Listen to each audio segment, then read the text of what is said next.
This is Gabriel Gonzalez for Cage Side Press here with Julia Budd, who fights this Friday against Martina Jindrova. Julia, I mean, back in Atlanta, or is this first time in Atlanta? First time, yeah. I mean, how are you liking it so far? You've obviously fought quite a lot of places in the United States in your career. Yeah, I love it. When we were flying over, we were like, oh my gosh, this is so beautiful. And I did my whole camp in Arizona. So seeing the greenery again kind of reminds me back home. So BC, because I'm from BC. So I was like, oh my God, it's really beautiful here. So yeah. I mean, let's get right into the blunt question. You and Martina kind of in the same boat, trying to get into the playoffs right now. We've seen anything can happen. When you think about this fight, when you think about when the ref says go, is there that extra incentive to get that first round finish when he's going to say, you know, let's fight? Absolutely. My goal is to make it to the next stage. And I prepared this camp like differently than I've ever prepared for a fight before. So I look forward to showcasing that and I'm going for the first round. I need a 6-point finish. So I'm going for it. Can I ask, because obviously last year it was a 55 tournament for the women, now this time 45.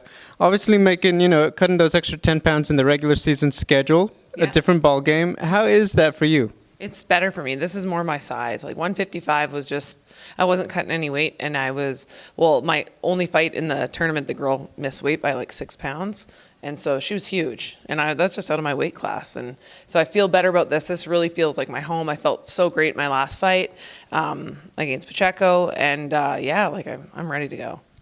And then did want to ask just how do you feel you match up with Martina stylistically? Fantastic. Yeah, my background's Muay Thai, and when I was kind of going through and watching her fights and everything, I was like, oh, this would have been a fight I would have wanted when I was a Muay Thai fighter. But I'm way more than that now, so I'm excited.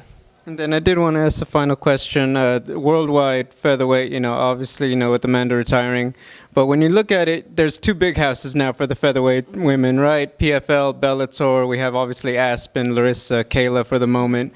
And then obviously over there they got Sarah McMahon and so, Kat and everybody. Yeah. People talk about, why are there no more featherweight women? Build the division right, et cetera, et cetera. You've heard this for years. For you, would you say this is actually a really healthy time for the women at 145? Absolutely. I think I think that we bring exciting fights. I think we're awesome athletes. And I think that in Bellator and in PFL, they've been showcased. The 145ers they're showcasing us and they're showing how exciting and good we are. So yeah, I've been in 145 I've been fighting MMA for 13 years and I fought the best of the best. So.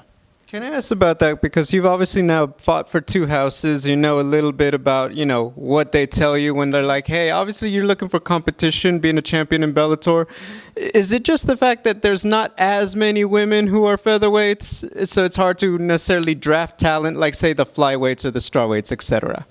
I think they're doing a really good job. Yeah, and even in Bellator, you see who they've got right now. It's like, I think that they're doing a really good job, and we all have good names, and yeah, we bring excitement and eyes to the sport. So, I don't know. And then finally, just when you look at the field left with the playoffs and everything potentially, do you get excited about like, run it back with this girl, maybe finally fight this girl, or is it just, I'm just here for the million, whoever's on the way?